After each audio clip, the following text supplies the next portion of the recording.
Hello hi నమస్తే, welcome to Genius People's Voice. నేను మీ రామ్మూరు అని. ఈ రోజు అందరి నోట వినబడుతున్నటువంటి ప్రధాన అంశం, చర్చనీయాంశం మనకు యుద్ధ వాతావరణం పైన అనేక విశ్లేషణలు మనకు అందుతున్నప్పటికీ ఇదే అంశాన్ని తీసుకొని నాకున్న అవగాహన మేరకు నేను ఒక వీడియో చేస్తే బాగుంటుంది అనిపించి చేస్తున్నాను. ముఖ్యంగా మన యుద్ధానికి దారితీసినటువంటి కారణాలు, యుద్ధం తర్వాత జరిగే పర్యవసనాలు, దీని మీద గ్లోబల్ ఎకనామికల్ క్రైసిస్ ఏ రకంగా ఉండబోతున్నాయి అనేది నేను విశ్లేషించబోతున్నా. మిత్రులారా, మీ అందరికీ కూడా తెలియజేసేది జీనియస్ పీపుల్స్ వాయిస్ సబ్స్క్రైబ్ చేసుకోండి.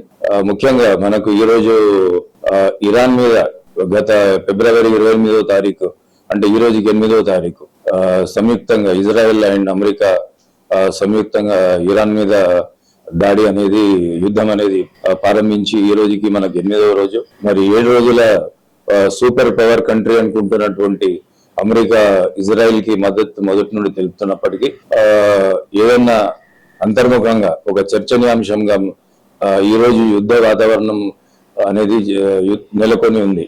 ఎందుకంటే ఒక సూపర్ పవర్ కంట్రీ అయినటువంటి అమెరికాను ఎదుర్కొంటూ సంయుక్త దేశాలు ఇజ్రాయెల్ అండ్ అమెరికా మరి సూపర్ సోనిక్ మిసైల్స్ ఉన్నటువంటి ఒక పెద్ద దేశము అని ప్రపంచవ్యాప్తంగా అనుకుంటారు. మరి ఆ దేశాన్ని కూడా ఈ రోజు ఇరాన్ ప్రతిఘటించి 7వ రోజు యుద్ధం విజయవంతంగా పూర్తి చేయగలిగిందంటే మనం ఇక్కడ ఆలోచించవలసింది ప్రధానంగా, అంటే ఇరాన్ ఎవరిది పై చేయి ఉందనేది ఆలోచించినప్పుడు నా వరకు నేను చెప్పాలనుకుంటే ఇరాన్దే పై చేయి అని చెప్పగలుగుతాను.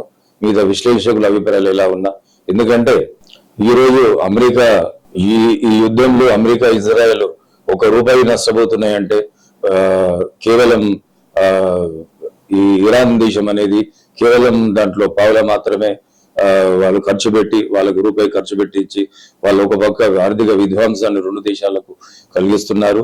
మరోపక్క ఇరాన్ చేస్తున్నటువంటి యుద్ధం వ్యూహాత్మకంగా ఉన్నది. ఎందుకంటే తోటి దేశాలైనటువంటి గల్ఫ్ దేశాలకు కూడా విస్తరించడము, అక్కడ వాళ్ళ ఆర్థిక వ్యవస్థను ముఖ్యంగా ప్రధానంగా ఇరాన్ లక్ష్యాలు ఏముండంటే అమెరికా ఎయిర్ బేస్ ధ్వంసం చేయడం, అమెరికా ఎయిర్ బేస్లతో పాటు ఇతర ప్రధాన టూరిస్ట్ దుబాయ్ కానీ ఇలాంటి దేశాల మీద కూడా కొంత హోటల్స్ మీద కూడా దాడి చేయడము, ముఖ్యంగా ఇంటర్నేషనల్ దుబాయ్ లో ఉన్నటువంటి ప్రపంచంలోని అతిపెద్ద విమానాశ్రయాన్ని కూడా ధ్వంసం చేయడం. దీని ద్వారా సంకేతం ఏంటంటే ఇరాన్ ఈ యుద్ధాన్ని ఒక పక్క విస్తరిస్తుంది. నాటో దేశాలైనటువంటి అన్నిటిని కూడా డిస్టర్బ్ చేయడం ద్వారా అమెరికా మీద ఒత్తిడి పెంచడం ఒకటి. తర్వాత ఈ యుద్ధానికి ముగింపు అనేది ఎప్పుడు ఉంటది, ఎట్లుంటది అనేది ఇప్పుడే మనం ఒక అంచనా వేయలేకపోతున్నాం. ముఖ్యంగా ఎందుకంటే అటు ఇరాన్ కూడా మొదట్లో అమెరికా ప్రధాన లక్ష్యం ఏముందంటే అలీ ఖమేనీని చంపడం ద్వారా వీళ్ళంతా కూడా సరెండర్ అయిపోతారు, ఆయన అమెరికా పెత్తనంలో లేదా వాళ్ళ కనుసనాల్లో మెలిగే ఒక ప్రతినిధిని అక్కడ నియమించగలుగుతామని ఒక అమెరికా ఓవర్ కాన్ఫిడెన్స్ తో మరి ఈ యుద్ధాన్ని ప్రారంభించింది. ఇప్పుడు ఒక విధంగా చెప్పాలంటే మరి ట్రంప్ కి అక్కడ ఉన్నటువంటి కాంగ్రెస్ మద్దతు కూడా, ఎందుకంటే అధ్యక్షుడు ఒక యుద్ధ నిర్ణయం తీసుకున్నప్పుడు అక్కడ ఉన్నటువంటి సెనెట్ నుండి అనుమతి కూడా అతనికి ఫండింగ్ కోసం అవసరం ఉంటది.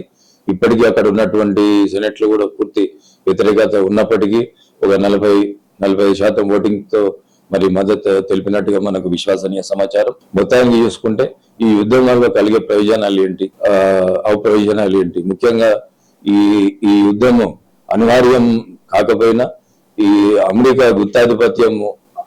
యొక్క గుత్తాధిపత్యము లేదా ట్రంప్ నిర్ణయాలు ఎప్పుడు ఏ రకంగా నిర్ణయాలు తీసుకొని ఈ ప్రపంచాన్ని కూడా అతలాకుతలం, ఒక పక్క అమెరికా దేశాన్ని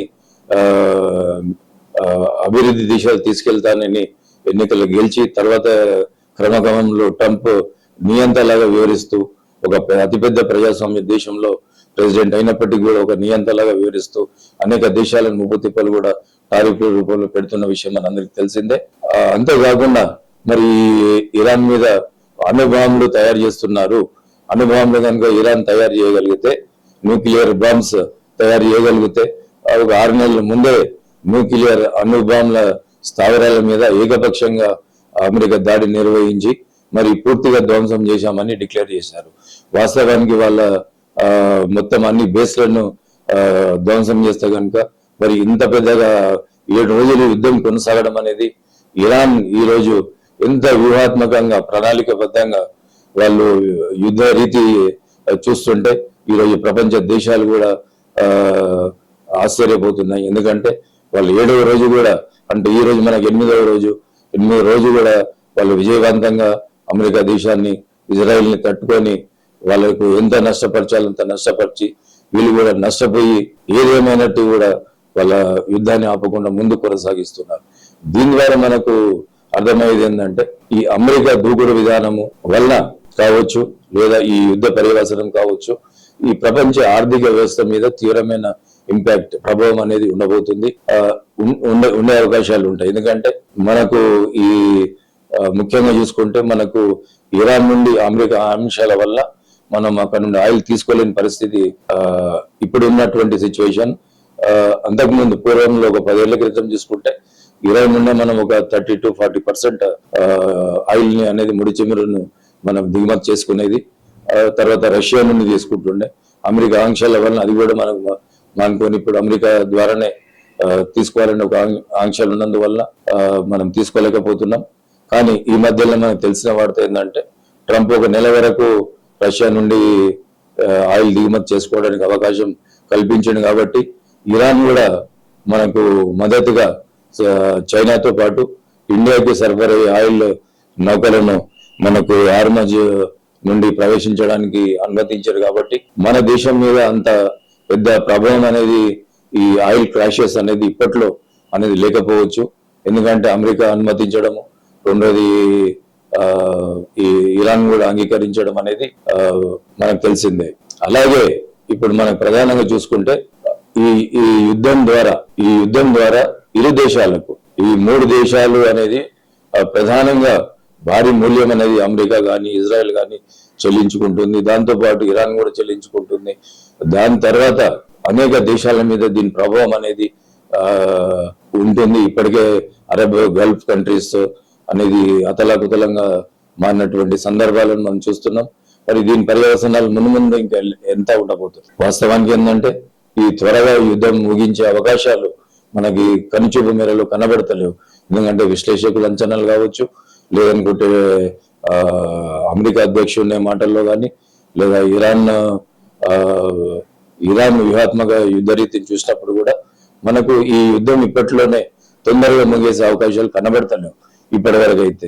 మరి రానున్న భవిష్యత్తులో ఈ యుద్ధం ఎంతవరకు కొనసాగుతుంది, మరి ఈ యుద్ధం ఇట్లనే ఇంకా ఒక సెప్టెంబర్ వరకు కొనసాగుతుందని కొంతమంది, 4 వారాలు కొనసాగుతుందని కొంతమంది అనేది అంటున్నారు. ఏదేమైనప్పటికీ కూడా ఈ ఇంటర్నేషనల్, అంతర్జాతీయంగా గల్ఫ్ దేశాల నుండి ఆయిల్ దిగుమతి ఇతర దేశాలకు కాకపోవడం కావచ్చు, లేదా విమానాశ్రయాలు ధ్వంసమైపోయి ఇప్పటికే ఒక 1500 విమానాలు రాకపోకలు అనేది నిలిచిపోయినాయి అంతర్జాతీయ స్థాయిలో. మరి దీని ప్రభావం కూడా ఇప్పుడు అంతర్జాతీయంగా విమానాశ్రయాలు దెబ్బతినడము, ఇదంతా కూడా ఒక రకంగా ప్రపంచ ఆర్థిక వ్యవస్థ మీద తీవ్ర ప్రభావం చూపే అవకాశాలు ఉంటాయి. అలాగే మన దేశం మీద కూడా ఇంపాక్ట్ అనేది ఖచ్చితంగా ఉంటుంది. ఎందుకంటే ఇప్పటికే మన షేర్ మార్కెట్ అంతా కుదేలైపోయింది. షేర్ మార్కెట్ తో పాటు ఇతర ఈ ఆయిల్ ఇంపాక్ట్ అనేది బాగా ఉండే అవకాశం ఉన్నప్పటికీ కొంత వెసులుబాటు అనేది మనకు లభించింది అనిపిస్తుంది. ఎందుకంటే మన దగ్గర సుమారుగా ఒక 6 నెలల వరకు నిలువలు ఉండే అవకాశం ఉందని మనకు పార్లమెంట్ లో తెలిపారు. ప్రభుత్వం, సెంట్రల్ గవర్నమెంట్ తెలిపింది. కాబట్టి ఏదేమనుకున్నా ఇప్పుడు మనకు ఈ యుద్ధం ఇంకా కొన్ని రోజులు కొనసాగినా మనకు తక్షణమే ఈ ఆయిల్ ఇంపాక్ట్ అనేది కనబడకపోవచ్చు. కానీ ఆర్థికంగా అనేక దేశాల మీద ఇది తీవ్రమైన ప్రభావం అయితే చూపుతుంది అనేది నా అభిప్రాయం. చూస్తూనే ఉండండి జీనియస్ పీపుల్స్ వాయిస్.